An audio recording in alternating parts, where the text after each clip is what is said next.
बिस्मिल्लाहिर्रहमानिर्रहीम। Second year chemistry में chapter 12 में आज हमने एसिड कैटालाइज्ड एडिशन रिएक्शन के बारे में पढ़ना है। तो पहले इसका हमने मैकेनिज़्म देखना है कि अगर कार्बोनिल ग्रुप्स एसिड कैटालाइज्ड होते हैं तो रेट ऑफ रिएक्शन फास्ट होता है। ये कैसे फास्ट होगा कि जो इलेक्ट्रोफिलिक कार्बन है उसके ऊपर जो चार्ज है वो पार्शियल पॉजिटिव चार्ज है। जब ये एसिड कैटालाइज हो जाते हैं तो कार्बन के ऊपर कौन सा चार्ज पैदा होता है? फुली पॉजिटिव चार्ज पैदा होता है।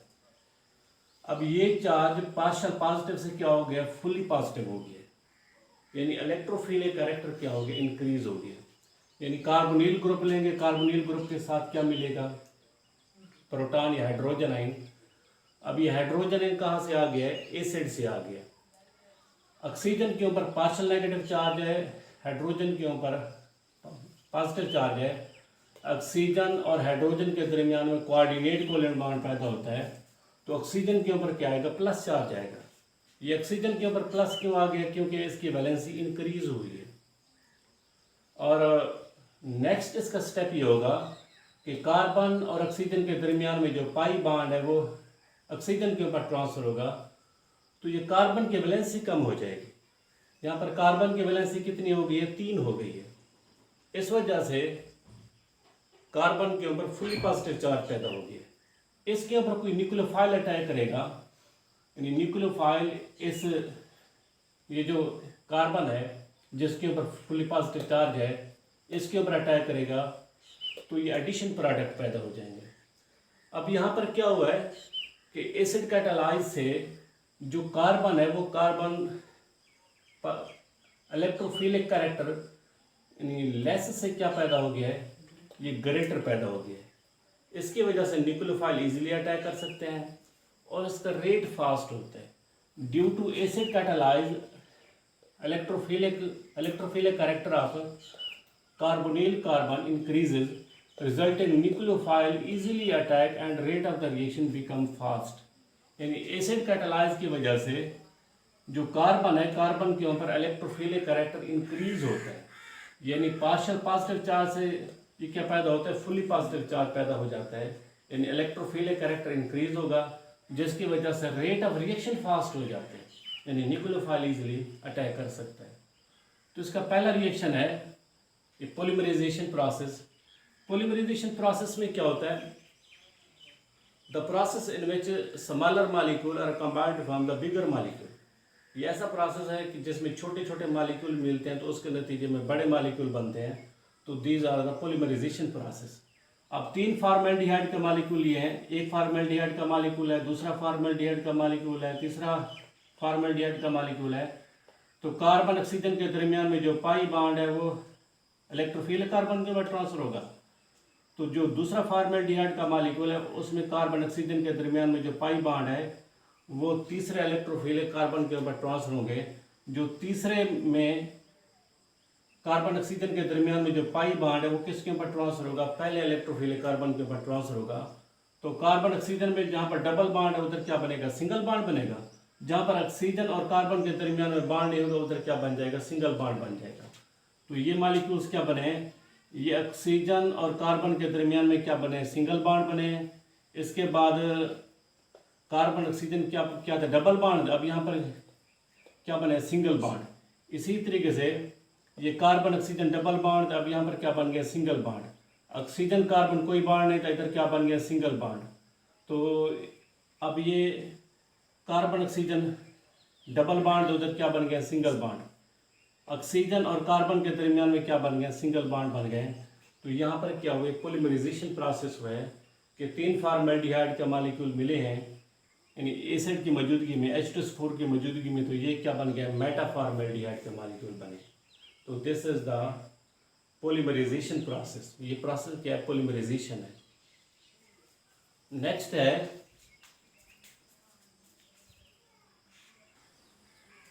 नेक्स्ट है यहाँ पर 3 एसिटाल्डिहाइड के मॉलिक्यूल कंबाइन होंगे तो these are form paraldehyde molecule.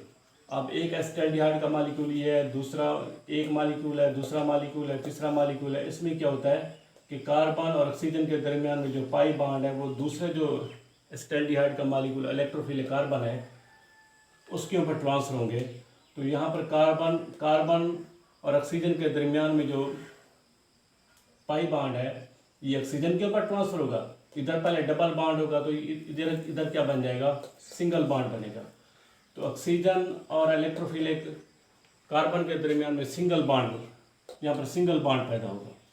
और इसी तरीके से जो दूसरा एसिटाल्डिहाइड का मॉलिक्यूल है उसमें कार्बन और ऑक्सीजन के दरमियान में जो डबल बॉन्ड है उसमें एक पाई जो तीसरा एसिटाल्डिहाइड का मॉलिक्यूल इलेक्ट्रोफिलिक कार्बन है उसके ऊपर ट्रांसफर होगा। अब इस ऑक्सीजन और इस कार्बन के दरमियान में क्या होगा, सिंगल बॉन्ड पैदा होगा। अब ये कार्बन और ऑक्सीजन के दरमियान में क्या होगा, पहले डबल बॉन्ड, अब यहाँ पर अब क्या होगा, सिंगल बॉन्ड होगा। इसी तरीके से जो तीसरा एसिटाल्डिहाइड का मॉलिक्यूल और जो पहला है उसके दरमियान में भी सिंगल बॉन्ड पैदा होगा। अब यहाँ पर जो ऑक्सीजन है, इधर जो कार्बन है, इसके दरमियान में सिंगल बॉन्ड पैदा होगा। और कार्बन और ऑक्सीजन के दरमियान में जो डबल बॉन्ड है ये पहले किसके ऊपर ट्रांसफर होगा, ऑक्सीजन के ऊपर ट्रांसफर होगा। ऑक्सीजन क्या बन जाएगा, न्यूक्लियोफिलिक बनेगी। अब इस ऑक्सीजन और इस कार्बन के दरमियान में क्या होगा, सिंगल बॉन्ड पैदा होगा। तो यहाँ पर 3 एसिटाल्डिहाइड का मॉलिक्यूल मिले हैं तो ये क्या बन गया है, ये पैराल्डिहाइड का मॉलिक्यूल बना है। तो this is the macro molecule. अब यहाँ पर कि ये क्या छोटे छोटे मॉलिक्यूल आपस में मिले हैं तो यहाँ पर क्या है, ये बिगर मॉलिक्यूल पैदा हो गया है। तो ये प्रोसेस क्या है, पॉलीमराइजेशन का प्रोसेस है कि यानी 3 एसिटाल्डिहाइड का मॉलिक्यूल मिलेंगे तो ये क्या होगा, एक पैराल्डिहाइड का मॉलिक्यूल पैदा होगा। अब इसका मॉलिक्यूलर वेट एक का लेस है तो यहाँ पर 3 मिले हैं तो इनका मैस क्या हो गया है, ज़्यादा हो गया है। तो पॉलीमराइजेशन क्या होता है, ये एक ऐसा प्रोसेस होता है कि जिसमें छोटे मॉलिक्यूल मिलते हैं तो इसके नतीजे में ऐसा मॉलिक्यूल पैदा होता है जिसका मॉलिक्यूलर मैस क्या होता है, ज़्यादा होता है। अच्छा, नेक्स्ट है reaction of ammonia derivative. Ammonia derivative को NH2G लिखेंगे। अमोनिया में एक हाइड्रोजन निकलता है तो उसकी जगह पर कोई ग्रुप आता है।